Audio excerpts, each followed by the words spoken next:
అందరికీ నమస్కారం. ఇటీవల జమ్మూ కాశ్మీర్లో పహల్గామ్ ఉగ్రదాడిలో మన భారతీయులు 26 మంది చనిపోయిన విషయం మన యావత్ భారతదేశానికి అలాగే ప్రపంచ దేశాలకి తెలిసిన విషయమే.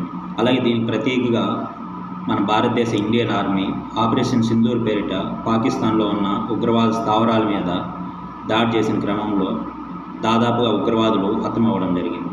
అలాగే అసలు పాకిస్తాన్తో మన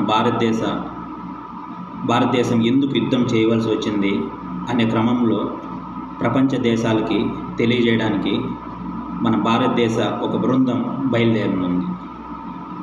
ఈ బృందం మన భారతదేశంలో ఉన్న అన్ని పార్టీల వాళ్ళని కలుపుకొని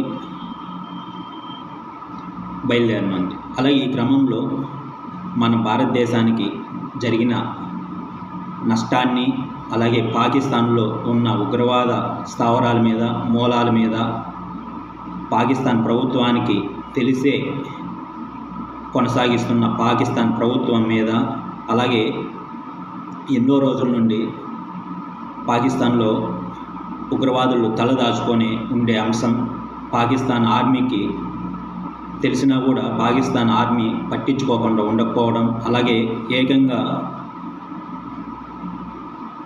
ఆపరేషన్ సింధూర్ పేరిట జరిగిన దాడిలో ఉగ్రవాదులు హతమైన క్రమంలో ఆ ఉగ్రవాదులకి పాకిస్తాన్ ఆర్మీ దహన సంస్కారాలు చేయడం, అలాగే మన భారతదేశానికి జరిగిన నష్టం అంటే మన భారతదేశ ఆడబిడ్డలకి వాళ్ళు చేసిన అన్యాయాన్ని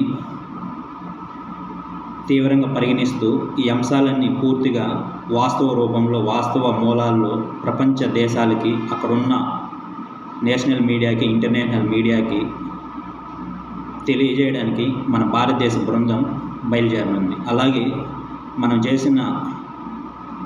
పాకిస్తాన్తో మనం చేసిన ఈ యుద్ధంలో పాకిస్తాన్లో ఉన్న సామాన్య ప్రజలకి ఎలాంటి నష్టం వాటిల్లకుండా చేసిన ఈ క్రమంలో సామాన్య పౌరులను దృష్టిలో పెట్టుకొని కేవలం ఉగ్రవాద స్థావరాల మీదే ఎలా దాడి జరిపామనేది ప్రపంచ దేశాలకి మన భారతదేశ బృందం తెలియజేయనుంది. Thank you.